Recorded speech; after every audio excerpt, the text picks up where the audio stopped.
Chapter 8. The Rock of Revelation. During the spring of 1904, John Whitsoe followed the Smoot hearings from afar.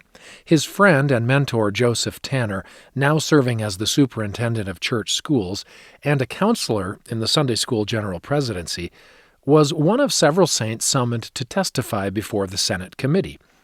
Since Joseph had married plural wives after the manifesto, he refused to submit to the investigation and instead fled to Canada.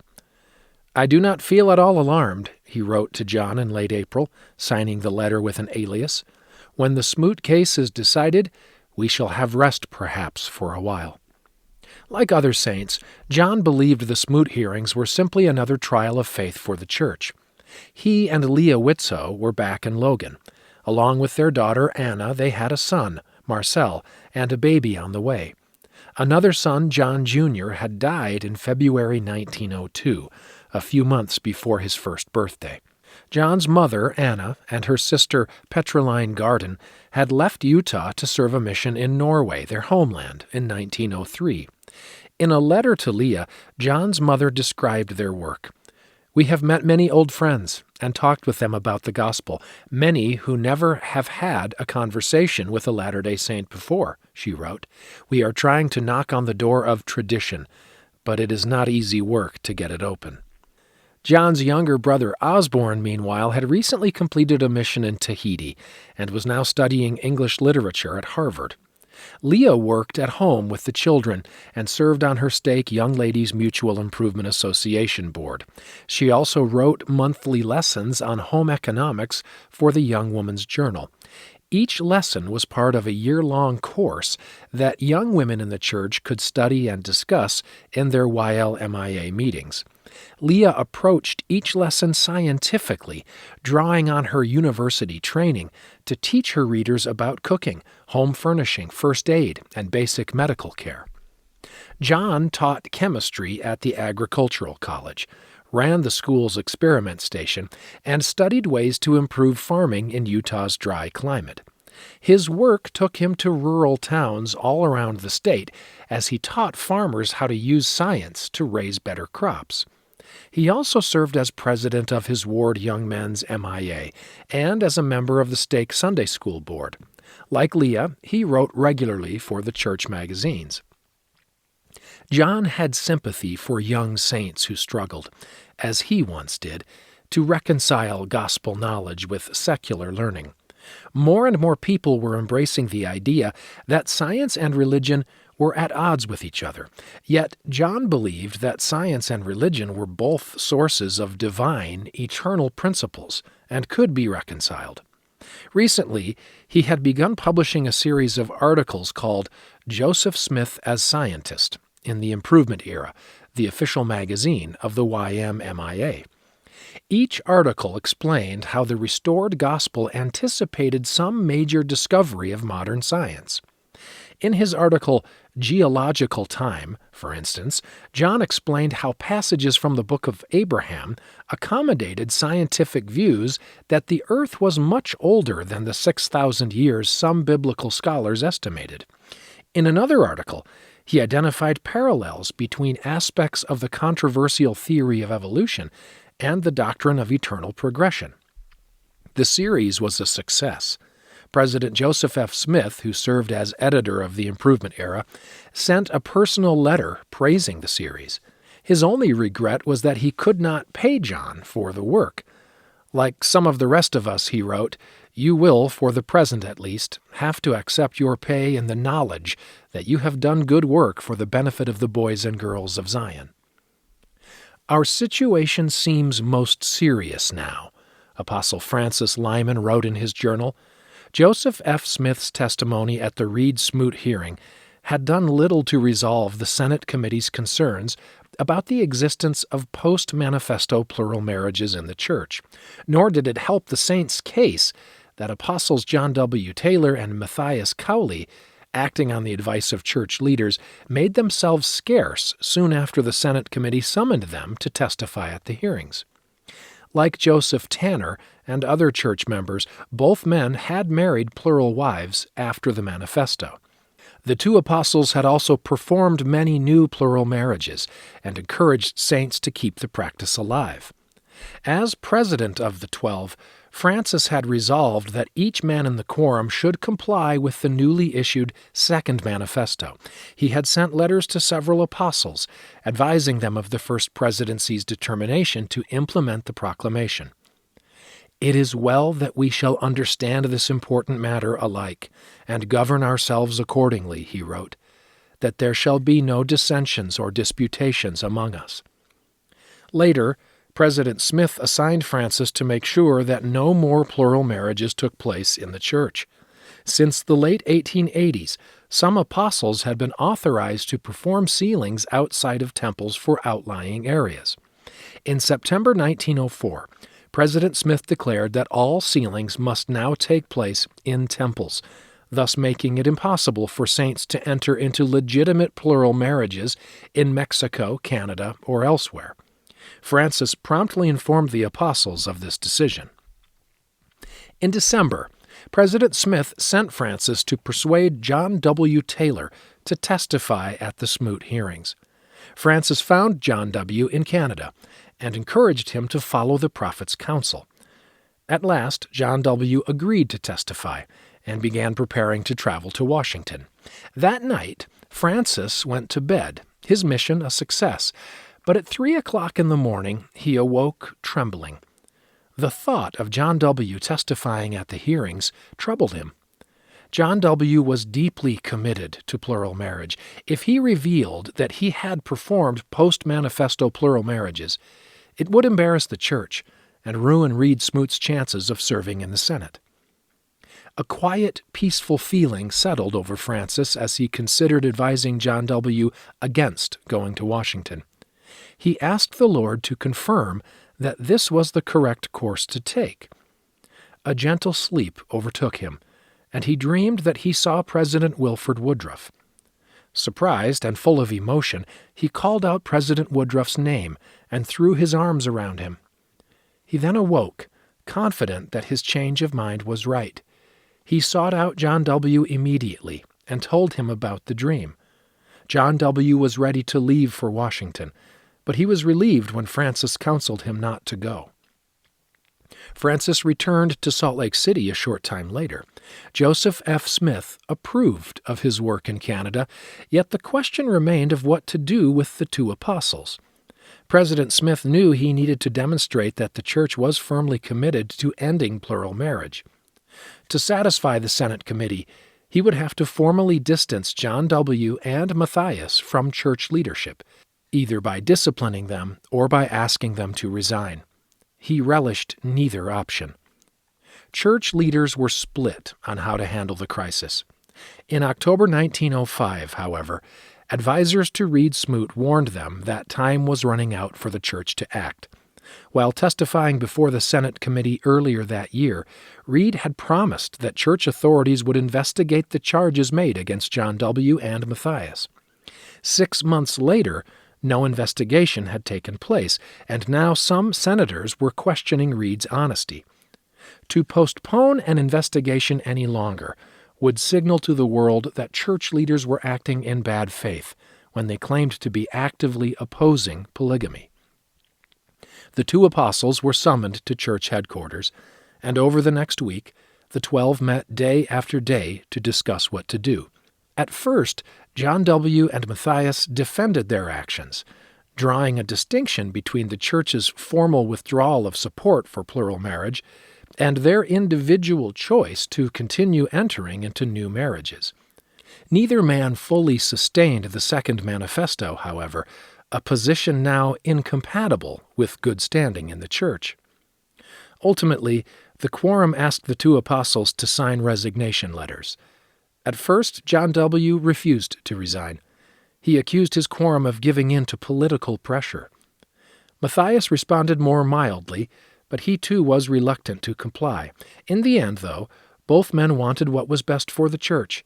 They signed the papers, willing to sacrifice their place in the 12 for the larger good. It was a very painful and serious ordeal, Francis wrote that day in his journal.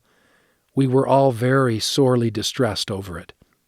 John W. and Matthias left the meeting with the goodwill and blessings of their brethren. But while the 12 allowed them to retain their church membership and apostleship, they were no longer members of the quorum.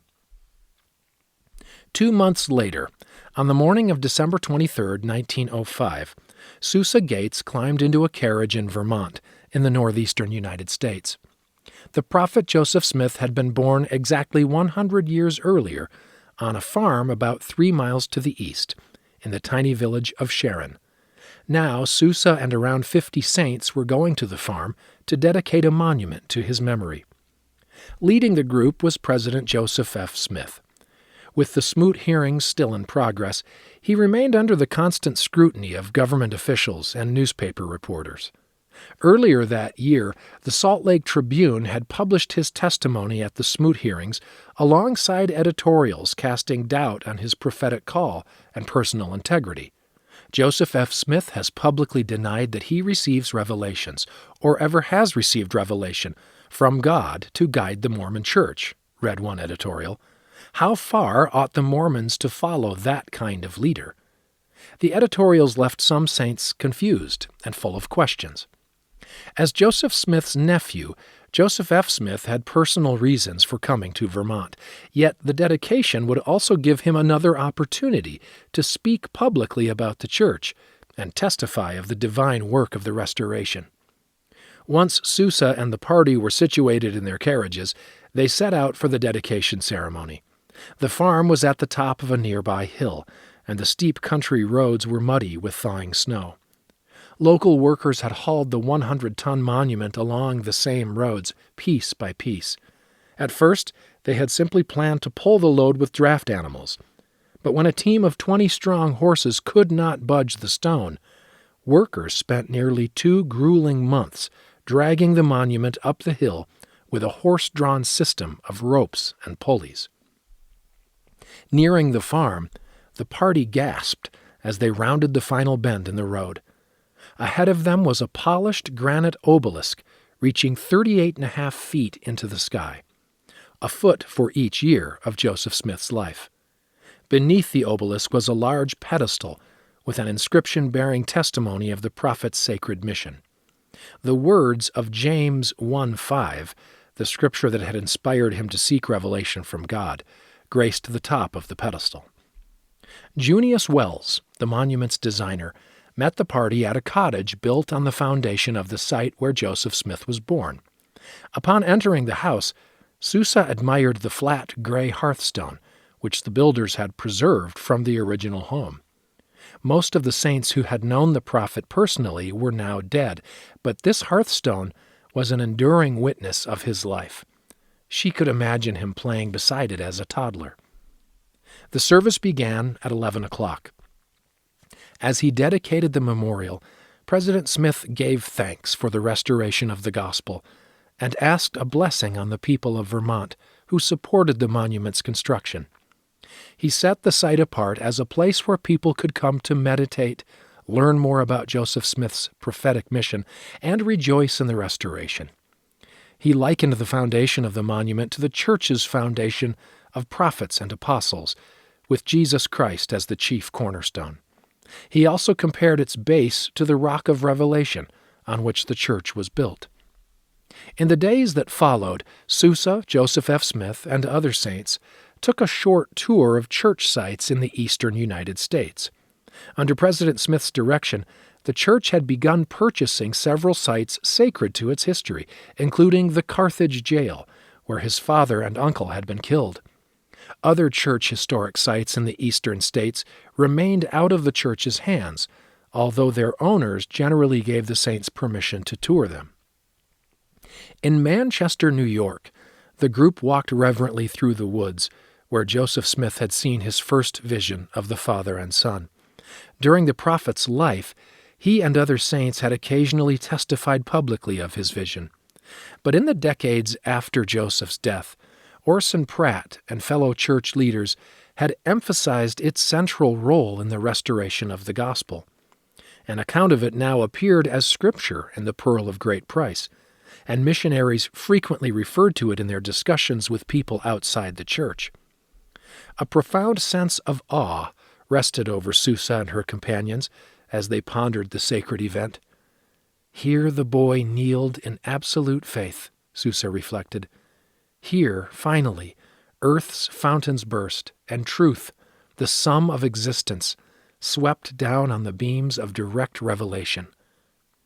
Later, as they headed back to Utah, President Smith led a small testimony meeting aboard the train.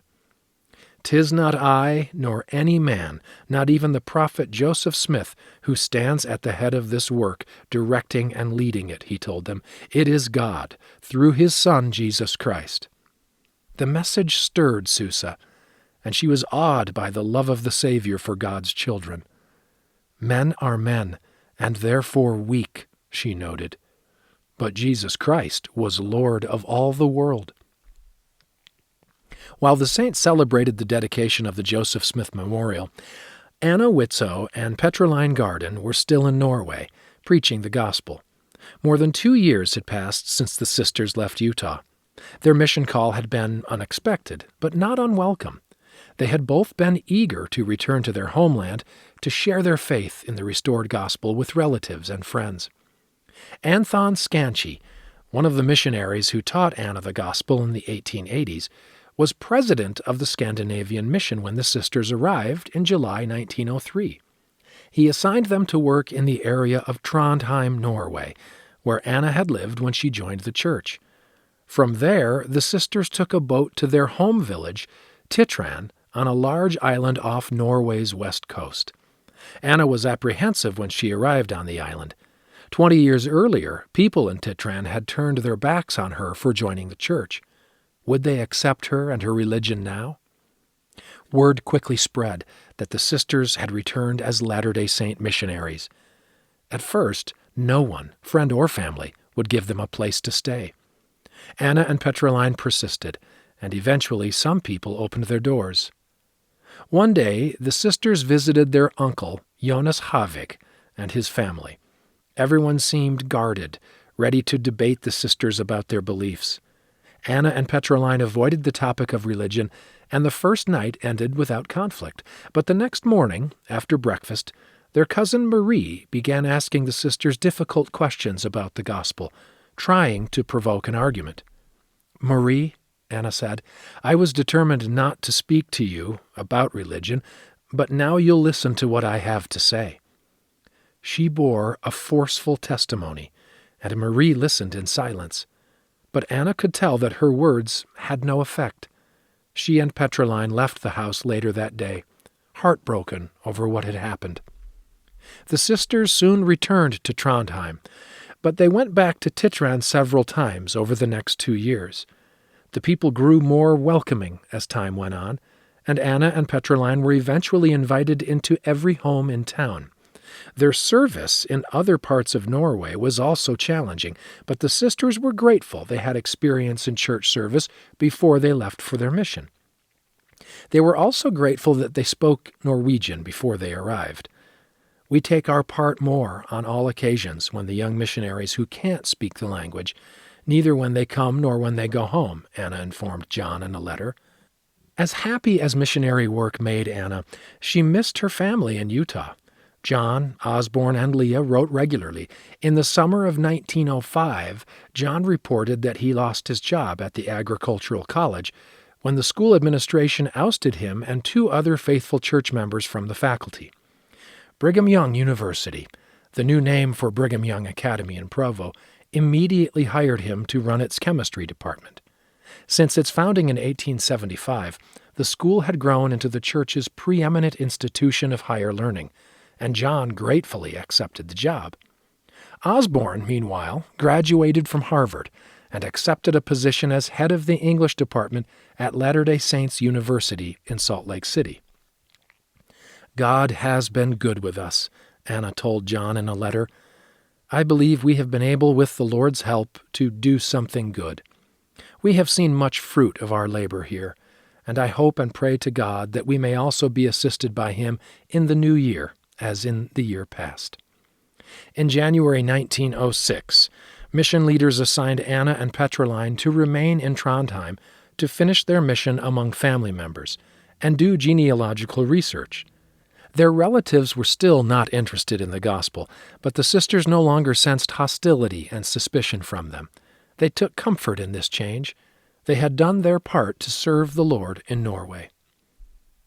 That summer, European saints learned that President Joseph F. Smith was taking a brief tour of their continent. The news thrilled 11-year-old Jan Roothoff, especially when he heard that the prophet's first appearance would be in the Netherlands, where Jan lived. The boy was too excited to talk about anything else. Several years earlier, Jan had caught a disease that infected his eyes and made him sensitive to light. His mother, Hendriksia, a single parent, kept him out of school and tried to make him as comfortable as possible by hanging curtains so he could play in the dark. But he eventually went blind, and doctors told his mother that he would never regain his sight. Jan now wore bandages over his eyes to protect them from the light, but he knew that if anyone could heal his eyes, it was a prophet of God. "Mother, he is the most powerful missionary," he said. "All he has to do is look into my eyes, and I will be well." Jan's mother believed that the Lord could heal him, but she was reluctant to encourage him to seek President Smith's help. "The president is very busy just now," she replied. "There are hundreds of people who want to see him. You are only a boy, my son, and we must not intrude." On August 9th, 1906, Jan and his mother attended a special meeting in Rotterdam, where President Smith spoke to about 400 saints. As Jan listened to him speak, he tried hard to picture the prophet. Before losing his eyesight, Jan had seen a photograph of President Smith, and he remembered his kind face. Now he could hear kindness in the prophet's voice as well, even though he had to wait for a missionary to translate the words into Dutch before he understood them. President Smith spoke about the power of missionaries. "It is their business to come to you and to show you the greater light," he said, "that your eyes may be opened, that your ears may be unstopped, that your hearts may be touched with a love for the truth." Jan's faith did not waver. After the meeting, his mother led him to a doorway where President Smith and his wife Edna were greeting the saints. "This is the president, little Jan," Hendriksia said. "He wants to shake hands with you." Taking him by the hand, President Smith lifted away Jan's bandages. He then touched the boy's head and peered into his inflamed eyes. "The Lord bless you, my boy," he said. "He will grant you the desires of your heart." Jan did not understand President Smith's English, but his eyes had already begun to feel better. When he arrived home, he could not suppress his joy. He tore off his bandages and looked toward the light. "See, Mother," he said, "they are healed. I can see well." His mother hurried to him and tested his vision in every way she could imagine. Jan could indeed see just as well as he could before the disease. "Mama," said Jan, "the president's name is Joseph F. Smith, isn't it?" "Yes," his mother said. "He is a nephew of the prophet Joseph."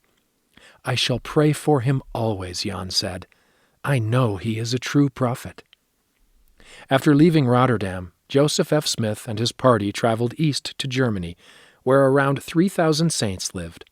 The Swiss-German mission was the fastest-growing mission in the church, yet Germany's religious freedom laws did not recognize the church or protect it from persecution, which was on the rise after scandalous reports of the Smoot hearings reached Europe. Some German ministers, stung by the loss of members from their congregations, worked with the press to turn public opinion against the saints. The police drove missionaries out of towns and kept church members from meeting together, administering the sacrament, or using the Book of Mormon or other Latter-day Scriptures. After stopping in Berlin to meet with local church members, missionaries, and a small group of American Latter-day Saints studying music in the city, President Smith and his party traveled south to Switzerland. At a conference in Bern, the prophet counseled the saints to submit to their local governments and respect the religious belief of others. "We do not wish to force our ideas on the people, but to explain the truth as we understand it. We leave it to the individual to accept it or not." He taught that the message of the restored gospel was peace and freedom. One of its most glorious effects on people, he said, is that it frees them from the bands of their own sins, cleanses them from sin, brings them into harmony with heaven, makes them into brothers and sisters under the covenant of the gospel, and teaches them to love their fellow human beings. President Smith closed his sermon with a prophecy of future days. The time will yet come, maybe not in my days or even in the next generation, when temples of God that are dedicated to the holy ordinances of the gospel will be established in diverse countries of the earth. For this gospel must be spread across the whole world, he declared, until the knowledge of God covers the earth like the waters cover the great deep. End of Chapter 8. Saints, Volume 3.